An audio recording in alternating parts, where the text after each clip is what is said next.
What inspires change? What motivates us? It's what's inside that moves us. What moves you? Get the Scion story at Scion.com.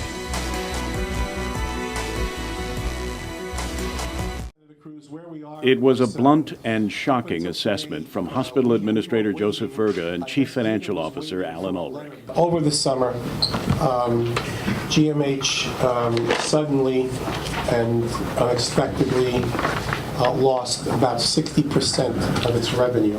To have 60% of our cash flows disappear in 1 month with 2 months left creates a very dire situation for the hospital. As a result, Verga said, the Calvo administration had to bail out the hospital this month with a $4 million injection of cash so that the hospital could make its payroll. The last 2 weeks, the Guadalupe did come to our aid and transferred funds to us in order to continue to operate and make payroll. We had basically zero in the bank for our payroll on the 16th. That's how close to the bone we are, if you will, how dire our financial situation is. And it gets even worse. Medical Director Dr. Larry Lizama pointed out that GMH has no money left in its 2013 budget, and the end of the fiscal year is still over a month away. How do we fund the continuous service, the healthcare service that we deliver in this hospital, when we don't have any more money in our budget or any identified source of funding for the next 6 weeks to the tune of $15 million? $13 million? How did it get this bad, this fast? First had to do with the Medicare garnishment that the federal government had taken because of the Perry Point debt, which amounted to about a little over about $1 million a month. And so that happened in July.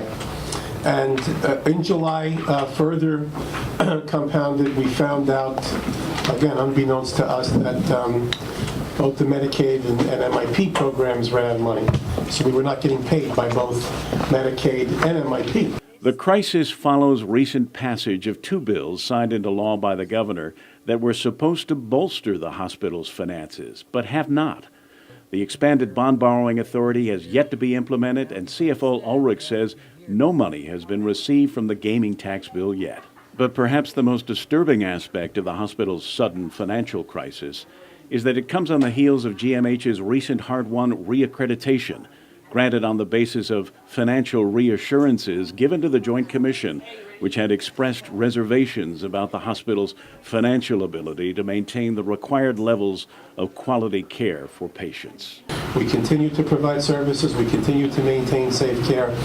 However, we continue to struggle to do things like make payroll and to make payments to vendors because the last 2 months we've only been existing on the revenues generated by the private insurance companies, which only amounted to about maybe $3 million a month, which is quite a departure from the revenues that we were getting typically, which is around $6.5 million a month. We haven't paid vendors for since the beginning of July, and they can't continue to sell products to us and not collect. Kevin Kerrigan, PNC News.